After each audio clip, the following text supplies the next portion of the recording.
എല്ലാവർക്കും സലു കിച്ചനിലേക്ക് സ്വാഗതം. ഇന്നത്തെ നമ്മളുടെ മനോഹരമായിട്ടുള്ള പ്രഭാതമാണ് ഈ കാണുന്നത്. ഒരുപാട് നാളിന് ശേഷമാണ് സൂര്യൻ ഇങ്ങനെ ഉദിച്ച് ശരിക്കും ഇങ്ങനെ വരുന്നത് കാണാൻ പറ്റുന്നത് കേട്ടോ. ഇത്രയും നാൾ മഴയായിരുന്നില്ല, അപ്പോൾ ക്ലൈമറ്റൊക്കെ ഒന്ന് മാറിയിട്ടുണ്ട്. ഇപ്പോൾ രാവിലെ തന്നെ ഞാൻ സിമ്പിൾ ബ്രേക്ക്ഫാസ്റ്റ് ഉണ്ടാക്കാൻ വേണ്ടി മിക്സിയുടെ ജാറിലേക്ക് 1.5 കപ്പ് റവ ഇട്ട് കൊടുക്കാം. വറുത്തതോ വറുക്കാത്തതോ ഏത് വേണമെങ്കിലും ചേർത്ത് കൊടുക്കാം. ഇതോടൊപ്പം തന്നെ ഞാൻ 2 ടേബിൾ സ്പൂൺ ഗോതമ്പ് മാവാണ് ഇട്ട് കൊടുക്കുന്നത്. 1/4 ടീസ്പൂൺ ബേക്കിംഗ് സോഡയാണ് കേട്ടോ. ബേക്കിംഗ് സോഡ തന്നെ ഇടണേ. അപ്പോൾ 1/4 ടീസ്പൂണിൽ കൂടെ ചെയ്യരുത്. അതുപോലെ പാകത്തിനുള്ള ഉപ്പും കൂടി ഇതിലേക്ക് ഇട്ട ശേഷം ഞാൻ ഇതിലേക്ക് 1/4 കപ്പ് തൈരുണ്ടല്ലോ, കട്ടിയുള്ള തൈരാണ് ഇതിലേക്ക് ചേർത്ത് കൊടുക്കുന്നത്. ഇനി ഞാൻ ഇതിലേക്ക് 1.5 കപ്പ് വെള്ളം ഒഴിച്ചിട്ട് നമുക്കിനി ഇതൊന്ന് അടിച്ചെടുക്കാം. പച്ചവെള്ളം തന്നെയാണ് ഞാനിവിടെ ഒഴിച്ചു കൊടുത്തിരിക്കുന്നത് കേട്ടോ. അപ്പം ഞാൻ ഒരുപാട് ദോശ ഉണ്ടാക്കുന്നതിൻ്റെയൊക്കെ റെസിപ്പീസ് നമ്മളുടെ സലു സിമ്പിൾ റെസിപ്പീസിൽ ഇട്ടിട്ടുണ്ട്. അപ്പം ഇനിയും ഒരുപാട് പേർക്ക് അങ്ങനെ എനിക്കൊരു ചാനലിലുള്ള കാര്യം തന്നെ അറിയത്തില്ല. അപ്പം നിങ്ങളൊന്ന് കണ്ടു നോക്കണേ. ഞാൻ പിൻഡ് കമൻ്റായിട്ട് അതിൻ്റെ ലിങ്ക് ഇട്ടേക്കാം. അപ്പോൾ ഇതാ നമ്മൾ അരച്ചത് ഇതാ ഇതുപോലെ ഒരു ബൗളിലേക്ക് ഒഴിച്ചിട്ടുണ്ട്. ഇത് കറക്റ്റ് മെഷർമെൻ്റ് ആണ് കേട്ടോ. വെള്ളം കൂട്ടേ കുറയ്ക്കൊന്നും വേണ്ട. എന്നിട്ട് നമുക്ക് പാൻ അടുപ്പത്തേക്ക് വെച്ചിട്ട് വെള്ളം ഒഴിച്ച് ചൂടൊന്ന് ക്രമീകരിച്ച ശേഷം ഇതുപോലെ ഒരു തവി മാവ് കോരി ഒഴിച്ചിട്ട് ചുറ്റിച്ചു കൊടുക്കാം. അപ്പൊ ഇത് നമ്മൾ വെച്ചിരിക്കും ഒന്നും വേണ്ട, ഉടൻ തന്നെ ഉണ്ടാക്കിയെടുക്കാൻ പറ്റുന്ന ഒരു ദോശയാണ് കേട്ടോ. ഇപ്പൊ കുട്ടികളൊക്കെ ഇപ്പൊ സ്കൂളൊക്കെ തുറന്ന സമയമല്ലേ, ചിലപ്പോ ഇപ്പൊ എല്ലാവരുടെ കയ്യിലും നമ്മൾ ആട്ടിയ മാവൊന്നും ഉണ്ടാവത്തില്ല. അപ്പൊ അങ്ങനെയൊക്കെ വരുമ്പം റവ ഇരിപ്പുണ്ടെങ്കിൽ പെട്ടെന്ന് തയ്യാറാക്കി എടുക്കാൻ പറ്റുന്ന ഒരു ദോശയാണേ. അപ്പൊ ഞാൻ ഇതിലേക്ക് നെയ്യാണ് ഇതാ തേച്ച് കൊടുക്കുന്നത്. നെയ്യൊക്കെ ഇട്ടിട്ട് എടുക്കുമ്പോൾ കുട്ടികൾക്കൊക്കെ ഭയങ്കര ഇഷ്ടമായിരിക്കും കേട്ടോ. അപ്പൊ നിങ്ങൾക്ക് ബട്ടർ വേണമെങ്കിൽ ബട്ടർ ചേർത്ത് കൊടുക്കാം. അപ്പൊ അതൊന്ന് മൊരിഞ്ഞ് വരുന്ന ഒരു സമയത്ത് ഞാൻ ഇതാ ഇതുപോലെ ഒന്ന് റോൾ ചെയ്തെടുക്കാണ്. നല്ല ക്രിസ്പി ആയിട്ടുള്ള ദോശയാണ് കേട്ടോ ഇത്. കാരണം നമുക്ക് ഇങ്ങനെ തന്നെ ഉരുട്ടിയെടുക്കാൻ സാധിക്കും. നമ്മുടെ സലു സിമ്പിൾ റെസിപ്പീസിൽ ഞാൻ 17ഓളം വെറൈറ്റി ദോശകളാണ് ഇട്ടിരിക്കുന്നത്. എല്ലാം ഹെൽത്തി ദോശ തന്നെയാണ് അതിൽ ഞാൻ പോസ്റ്റ് ചെയ്തിരിക്കുന്നത് കേട്ടോ. അപ്പൊ നിങ്ങൾക്ക് താല്പര്യമുള്ളവരാണെങ്കിൽ നിങ്ങൾ അത് കണ്ടു നോക്കണം. കണ്ടു നോക്കിയാൽ മാത്രം പോരാ, നിങ്ങൾക്ക് ഇഷ്ടമാവാണെങ്കിൽ നിങ്ങളുടെ ഫ്രണ്ട്സിനൊക്കെ അതിന്റെ ലിങ്ക് ഒന്ന് ഷെയർ ചെയ്ത് കൊടുക്കുകയും കൂടി വേണം കേട്ടോ. അപ്പോഴല്ലേ ഇത് മറ്റുള്ളവരിലേക്കൊക്കെ എത്തത്തുള്ളൂ. അതുപോലെ അതിൽ ഞാൻ ഒരുപാട് നല്ല നല്ല റെസിപ്പികൾ വളരെ ചുരുങ്ങിയ സമയം കൊണ്ട് ഉണ്ടാക്കുന്നതാണ് ഇട്ടിരിക്കുന്നത്. അപ്പം ഞാൻ പറഞ്ഞതുപോലെ ലിങ്ക് കൊടുത്തേക്കാം. നിങ്ങളൊന്ന് കയറി നോക്കിയിട്ടൊന്ന് സപ്പോർട്ട് ചെയ്യണം കേട്ടോ. പിന്നെ ഈ ദോശയുടെയൊക്കെ കാര്യം പറയുകയാണെങ്കിൽ എപ്പോഴും നമ്മൾ ഇതുപോലെ ചൂടോടുകൂടി കഴിക്കുമ്പോഴാണ് അതിന്റെ ആ ഒരു ടേസ്റ്റ് കിട്ടുന്നത് കേട്ടോ. നല്ല ക്രിസ്പി ആയിട്ടുള്ള ദോശയാണ്. അപ്പൊ ഇനിയും ക്രിസ്പിനെസ് വേണം എന്നുണ്ടെങ്കിൽ നമ്മൾ പാനിൽ ഇതുപോലെ തന്നെ വെച്ച ശേഷം ഫ്ലെയിം ഒന്ന് കുറച്ച് കൊടുത്ത് അതിനെ ഒന്നും കൂടി ഒന്ന് മൊരിച്ചെടുക്കാം കേട്ടോ. കഴിക്കുമ്പോൾ ഒട്ടും പറയത്തില്ല ഇത് നമ്മൾ ഇൻസ്റ്റന്റ് ആയിട്ട് ഉണ്ടാക്കിയെടുത്ത റവ ദോശയാണെന്ന്. അതിന്റെ ഒന്നും ടേസ്റ്റ് ഇതിന് നമുക്ക് അങ്ങനെ അറിയാൻ സാധിക്കത്തില്ല. ഒരു നോർമൽ ദോശ പോലെ തന്നെ ഇരിക്കും. അപ്പൊ എല്ലാവരും ഒന്ന് ട്രൈ ചെയ്യണേ.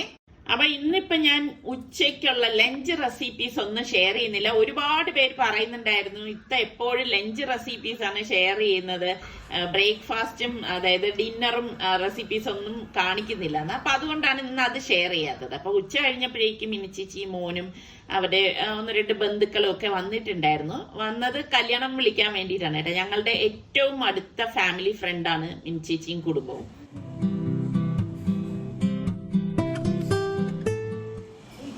ഞാൻ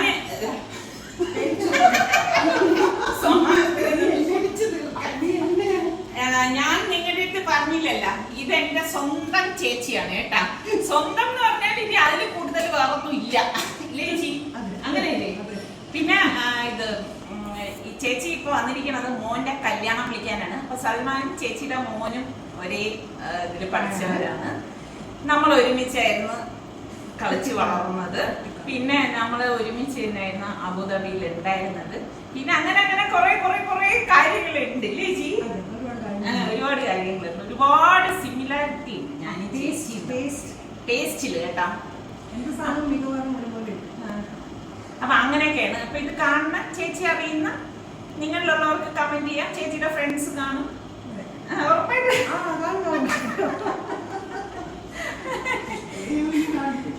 അപ്പൊ ഇത് ചേച്ചിയാണ്, ദിവ്യ ചേച്ചിയുടെ മൂത്ത മോനാണ് വിഷ്ണു. ഇപ്പൊ ചേച്ചി മോന് കുടിക്കും. ഞാൻ സ്റ്റീൽ ക്ലാസ്സിലൊക്കെ കൊടുക്കണം. എനിക്ക് ഇവരുടെ അടുത്തൊക്കെ അത്രത്തോളം സ്വാതന്ത്ര്യം ഉണ്ട് എന്ന് ഞാൻ വിശ്വസിക്കുകയാണ്. അത്രേ ഉള്ളൂ. അവിടെ നമുക്ക് ഫോർമാലിറ്റിയുടെ അപ്പൊ നമ്മുടെ സ്വന്തക്കാര് വേണ്ടപ്പെട്ടവര് നമ്മൾ വന്നു കഴിയുമ്പോഴേക്കും നമുക്ക് ഫോർമാലിറ്റി കാണിക്കേണ്ട ആവശ്യമുണ്ടോ രജിത എന്ന് ഞാൻ വിശ്വസിക്കുന്നില്ല. ശരിയല്ലേ ചേച്ചി? പക്ഷെ എപ്പോ എനിക്കറിയില്ല. അപ്പൊ ശരി ചേച്ചി.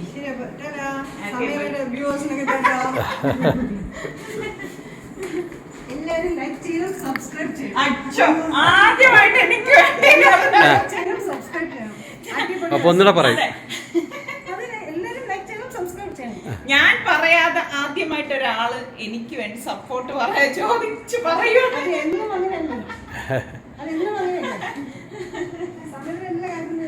മിനി ചേച്ചി എന്നൊക്കെ പറയുമെങ്കിലും ചേച്ചിയുടെ യഥാർത്ഥ പേര് അഞ്ജന എന്നാണ് കേട്ടോ. അപ്പം നമ്മളുടെ പാല് കാച്ചിന് ചേച്ചിക്ക് വരാൻ സാധിച്ചിട്ടില്ലായിരുന്നു. അപ്പം ഇന്നിപ്പം എല്ലാം കൂടെ ഒത്തു വന്നപ്പോഴേക്ക് ഇങ്ങനെ വന്നതാണ്. അപ്പം എന്തായാലും വളരെ സന്തോഷമുണ്ട്. ഞാൻ പറഞ്ഞില്ലേ, ചേച്ചിയുടെ മോനും സൽമാനും അവർ തമ്മിൽ ഫ്രണ്ട്സാണ്. അവരൊരുമിച്ച് പഠിച്ചവരുമാണ്. അങ്ങനെ ഇപ്പം അവരിപ്പോൾ യാത്രയൊക്കെ പറഞ്ഞിട്ട് തിരിച്ചു പോവുകയാണ്.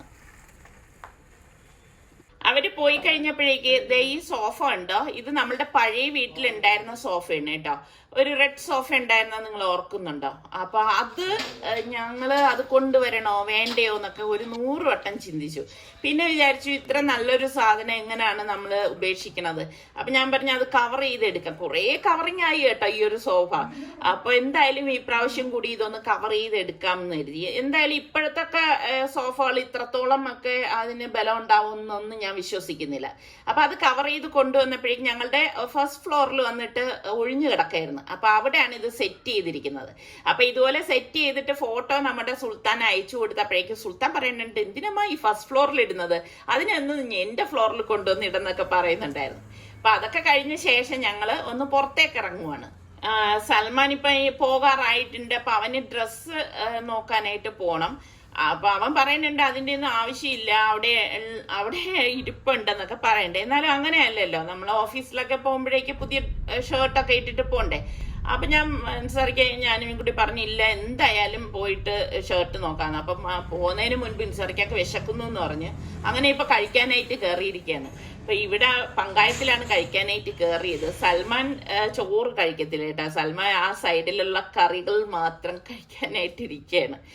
അപ്പൊ അതാ മീനൊക്കെ കൊണ്ടുവന്ന് വെച്ചിട്ടുണ്ട്. എനിക്കാണെങ്കിൽ ഇവിടെ വന്നു കഴിഞ്ഞാൽ ഈ കക്ക ഉണ്ടല്ലോ, അത് ഭയങ്കര ഇഷ്ടമാണേ. പക്ഷെ ഞാൻ പറയുന്നുണ്ടായിരുന്നു ഞാനിതിപ്പം ഒറ്റ പ്ലേറ്റ് കഴിക്കും എന്നൊന്നും തോന്നുന്നില്ല എന്ന്. അപ്പൊ നമ്മുടെ സുൽത്താനാണ് ഈ ടൈപ്പ്, അതായത് മീൻ ഇഷ്ടം, അതായത് ക്രിസ്പി ആയിട്ടുള്ള നെത്തോലി. നിങ്ങളൊക്കെ എന്ത് പറയും, നത്തൽ അല്ല, എന്ത് പറയുന്ന കൊഴുവാന്നല്ലേ? അങ്ങനെയൊക്കെ പറയുന്ന കുറെ പേരുണ്ടല്ലോ. പിന്നെ ഇതിനൊക്കെ ഒരുപാട് പേരുകളും ഒക്കെ ഉണ്ടല്ലോ. അപ്പൊ ഇതിപ്പം നല്ല ചൂടോടുകൂടി കഴിക്കാൻ നല്ല ടേസ്റ്റ് തന്നെയാണ്. അവിടുന്ന് ഭക്ഷണമൊക്കെ കഴിച്ചു കഴിഞ്ഞ ശേഷം നമ്മള് ഇനിയിപ്പോ തുണി എടുക്കാനായിട്ട് പോവാണ്, ഷർട്ട് എടുക്കാനായിട്ട് പോവാണ്. അപ്പൊ സൽമാൻ ആണെങ്കിൽ ഞാൻ എപ്പോഴും നിങ്ങളുടെ അടുത്ത് പറയത്തില്ലേ, വലിയ ബ്രാൻഡായിട്ടുള്ള ഷോപ്പുകളിലൊന്നും അവർക്ക് പോണതൊന്നും വലിയ താല്പര്യമുള്ളവരല്ല. അവര് പറയും കുറച്ച് കഴിയുമ്പോഴേക്കും നമ്മളത് മാറ്റി വേറെ ഷർട്ടൊക്കെ വാങ്ങിക്കുന്നതല്ലേ, അപ്പൊ വെറുതെ നമ്മൾ ചുമ്മാ പൈസ അങ്ങനെ കളയേണ്ട ആവശ്യമില്ലല്ലോ എന്ന് പറയും. ഇവര് 3 പേരും അങ്ങനെ തന്നെയാണ് കേട്ടോ. എനിക്ക് തോന്നുന്നു ഇവിടെ പിന്നും ഡ്രസ്സ് എടുക്കുന്നത് ഞാൻ മാത്രമാണെന്നാണ് തോന്നുന്നത്. ഇവരൊന്നും അങ്ങനെ അധികം ഡ്രസ്സിനായിട്ട് ഒരുപാട് പൈസയൊന്നും ചെലവാക്കുന്ന ആൾക്കാരൊന്നും അല്ല. അപ്പം പിള്ളേര് വന്നു കഴിയുമ്പോഴേക്ക് എനിക്ക് ഇവർക്ക് ഇതുപോലെയുള്ള ഐറ്റംസ് ഒക്കെ വാങ്ങിച്ചു കൊടുക്കാൻ ഭയങ്കര ഇഷ്ടമാണ് കേട്ടോ. അപ്പം അവരാണ് ഇതൊക്കെ വേണ്ട എന്ന് പറഞ്ഞിട്ട് ഇങ്ങനെ തള്ളി കൊണ്ടുപോകുന്നത്. ഇപ്പൊ കഴിഞ്ഞ പ്രാവശ്യം നമ്മുടെ സുൽത്താൻ വന്നിരുന്ന സമയത്ത് ഞാൻ പറയുന്നുണ്ടായിരുന്നു നിനക്ക് ആവശ്യമുള്ളത് അന്നേരം എടുക്കാൻ പറഞ്ഞപ്പോ സലു അന്നേരം എടുത്തിട്ടില്ല.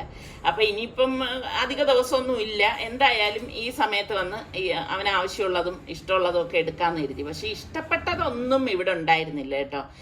വളരെ ലൈറ്റ് ആയിട്ടുള്ള കളർ അങ്ങനെയൊക്കെ ഉള്ളതേ ഉണ്ടായിരുന്നുള്ളൂ. പിന്നെ ഉള്ളതിൽ ഏറ്റവും ബെസ്റ്റ് അങ്ങനെ 2 ഷർട്ട് എടുത്തു. അപ്പൊ നിങ്ങളെല്ലാവരും ശ്രദ്ധിച്ചിട്ടുണ്ടോന്ന് അറിയത്തില്ല, ഇപ്പോഴത്തെ ഇതുപോലെയുള്ള വലിയ ഷോപ്പുകളിൽ അവർ കവർ എടുത്തിട്ട് പറയും 7 രൂപയാണ് അല്ലെങ്കിൽ 10 രൂപയാണെന്ന് പറയും. അപ്പൊ ഈ ഒരു 2 ഷർട്ടിന് വേണ്ടിയിട്ട് 7 രൂപ മുടക്കാൻ എനിക്ക് മനസ്സ് വന്നില്ല. അപ്പൊ ഞാനത് വാങ്ങിയില്ല കേട്ടോ. സാധാരണ നമ്മളൊരു ചെറിയ ഷോപ്പ്, എന്തിനു പറയണം, ഒരു തട്ടുകടയിൽ പോയി സാധനം വാങ്ങിയാൽ പോലും അവർ പേപ്പറിൽ പൊതിഞ്ഞു തരും. അത്രയും മാന്യതയെങ്കിലും കാണിക്കുന്നുണ്ട്. പക്ഷെ ഇതുപോലെയുള്ള വൻകിട ഷോപ്പുകളിൽ അത്രയും നിലവാരം അവർ പുലർത്തുന്നില്ല. എങ്കിൽ ചോദിക്കും, നമുക്കൊരു ബാഗ് കയ്യിൽ കൊണ്ടുപോയിക്കൂടെന്ന് ചോദിച്ചു. ചോദിക്കാം, അത് ഞാൻ സത്യം പറഞ്ഞ് മറന്നുപോയതാണ്. എന്തോ ആവട്ടെ, ഇപ്പൊ നമ്മൾ ഇത്രയും രൂപയ്ക്ക് സാധനം വാങ്ങിക്കുന്നതല്ലേ, അപ്പൊ അവർക്ക് ഇതൊക്കെ പൊതിഞ്ഞ് തരേണ്ട ഒരു മാന്യതയില്ലേ? നിങ്ങൾ ഇതിനോട് യോജിക്കുന്നുണ്ടോ? എങ്കിലൊന്ന് പറയണേ.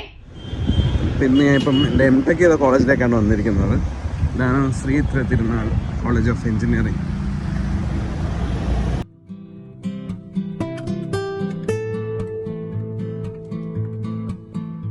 നമ്മുടെ കോളേജിൻ്റെ അകത്ത് തന്നെ പോസ്റ്റ് ഓഫീസും ഉണ്ട്, ഒരു ബാങ്കും ഉണ്ട്. ഞാനന്ന് B.Tech പഠിച്ച കോളേജിൽ പോയപ്പോൾ പറഞ്ഞ പോലെ തന്നെ എനിക്ക് ഈ ഇടയ്ക്കിടയ്ക്കൊക്കെ പഠിച്ച കോളേജും പഠിപ്പിച്ച അധ്യാപകരും ഈ സഞ്ചരിച്ച വഴികളിലൂടെയൊക്കെ ഒന്നുകൂടെ പോകുമ്പോൾ എനിക്ക് വളരെ സന്തോഷമുള്ള കാര്യമാണ്. അതിലൂടെ ഇടയ്ക്കിടയ്ക്ക് പോകാൻ എനിക്ക് വളരെ താല്പര്യമാണ്. പിന്നെ ഈ ഒരു കോളേജും ഞാൻ എൻ്റെ B.Tech പഠിച്ച കോളേജും തമ്മിൽ വളരെയേറെ അന്തരമുണ്ട് കേട്ടോ. അതെന്താണെന്ന് ഞാൻ വഴിയെ പറഞ്ഞുതരാം. ഞാൻ പറഞ്ഞില്ല, B.Techൻ്റെ അവിടെ എന്ന് പറഞ്ഞു കഴിഞ്ഞാൽ നിങ്ങൾ കണ്ടോ ഇങ്ങനത്തെ ഒരു ക്യാമ്പസും അത് ഇങ്ങനത്തെ ഒരു അറ്റ്മോസ്ഫിയർ ആണെന്ന്. ഇവിടെ നേരെ തിരിച്ചാണ്. അപ്പോൾ ഇതാണ് സിംന, എൻ്റെ കൂടെ M.Tech പഠിച്ചതാണ്. ഞാനിവിടെ സ്റ്റാഫ് റൂമിൽ കയറി വേറൊരു സാർ എവിടെ ഉണ്ട് എന്ന് ചോദിക്കാൻ ഇന്നപ്പോൾ പെട്ടെന്ന് കണ്ടതാണ്. ഞാനും ഞെട്ടി, സിംനയും ഞെട്ടി. ഇപ്പോൾ ഇവിടുത്തെ അസിസ്റ്റന്റ് പ്രൊഫസറാണ് മെക്കാനിക്കൽ എഞ്ചിനീയറിംഗ് ഡിപ്പാർട്ട്മെന്റിൽ. വലിയ ആളാണ്. എൻ്റെ അന്നത്തെ ക്ലാസ് ടീച്ചറാണ് ഇപ്പോൾ ഇന്നത്തെ അവിടുത്തെ മെക്കാനിക്കൽ HOD. എൻ്റെ B.Tech പഠിച്ച ക്യാമ്പസ് നോക്കുകയാണെങ്കിൽ ഈ ഒരു ക്യാമ്പസ് ചെറുതാണ്. പക്ഷേ ഇവിടെ നിന്ന് കിട്ടിയ അനുഭവങ്ങൾ അതിലേറെ എന്ന് വേണമെങ്കിൽ പറയാം. ഇവിടെ നിന്നാണ് സ്വയം പര്യാപ്തതയും നിലപാടും രാഷ്ട്രീയം എന്താണെന്നൊക്കെ കൂടുതൽ ഞാൻ പഠിച്ചത്. മെയിൻ ക്യാമ്പസ് നിന്ന് മാറിയിട്ടായിരുന്നു നമ്മുടെ മെക്കാനിക്കൽ M.Tech ക്ലാസ് റൂം. ഞാൻ തുടക്കം പറഞ്ഞില്ല, നമ്മുടെ ബാങ്ക് പോസ്റ്റ് ഓഫീസ് അതിൻ്റെ തൊട്ട് മുകളിലായിരുന്നു നമ്മുടെ ഈ ഒരു പ്രൈവറ്റ് ഏരിയ എന്ന് പറയുന്നത്. നമ്മൾ 13 പേരായിരുന്നു നമ്മുടെ ബാച്ചിലുണ്ടായിരുന്നത്. അവിടെ മെയിൻ ക്യാമ്പസിൽ എന്തൊക്കെ പ്രശ്നം, സമരം നടന്നാലും അടി നടന്നാലും നമ്മൾ നമ്മുടെ കാര്യം നോക്കി ഇവിടെ ഒത്തുകൂടുമായിരുന്നു. പങ്കെടുക്കേണ്ട പ്രശ്നങ്ങളാണെങ്കിൽ നമ്മൾ പങ്കെടുക്കും, അല്ലാതെ നമ്മൾ നമ്മുടെ കാര്യം നോക്കി ഇവിടെ തന്നെ ഉണ്ടായിരുന്നു. അപ്പോൾ ഇതായിരുന്നു നമ്മുടെ ലാബ് എന്ന് പറയുന്നത്. നമ്മുടെ പ്രോജക്റ്റൊക്കെ ഞാൻ ഇവിടെ വെച്ചാണ് ഞാൻ ചെയ്തിരുന്നത്. ആ അറ്റത്തൊക്കെ നമ്മൾ ക്ലാസ് കട്ട് ചെയ്തിരിക്കുന്ന സ്ഥലമായിരുന്നു. തുടക്കയുടെ മരത്തിൻ്റെ താഴെയാണ് ഇരുന്നുകൊണ്ടിരുന്നത്, ഈ മരത്തിൻ്റെ താഴെ. പിന്നെ നമ്മൾ മാറ്റി ആ മരത്തിൻ്റെ താഴെയാക്കി. പിന്നെ അവസാനമൊക്കെ ഈ ചുവരിൻ്റെ അവിടെയാണ് ക്ലാസ് ഒന്നും ഇല്ലാത്തപ്പോൾ നമ്മൾ ക്ലാസ് കട്ട് ചെയ്തിരിക്കുന്നത്. എൻ്റെ ഒരു അഭിപ്രായത്തിൽ നമ്മൾ കോളേജിൽ പോകുമ്പോഴത്തേക്ക് അറിവ് നേടാൻ മാത്രമാകരുത്, അതിൻ്റെ അതേ പ്രാധാന്യമുള്ള വേറെ 2 കാര്യങ്ങളുണ്ട്. അനുഭവങ്ങൾ ഉണ്ടാക്കുക, ഓർമ്മകൾ ഉണ്ടാക്കുക. അത് മാക്സിമം നമ്മൾ കോളേജിലേ നമുക്ക് ചെയ്യാൻ പറ്റുമെന്നാണ് എൻ്റെ ഒരു ഇത്. നിങ്ങളുടെ അഭിപ്രായം എന്താണ്? കോളേജിൽ അറിവ് മാത്രം നേടണോ, പഠിപ്പിസ്റ്റ് മാത്രമായിട്ട് നടക്കണോ, അതേ ബാക്കി ജീവിതാനുഭവങ്ങൾ നേടണോ? അപ്പോൾ ഇനി അടുത്ത എപ്പിസോഡിൽ കാണും വരെ എല്ലാവർക്കും ബൈ.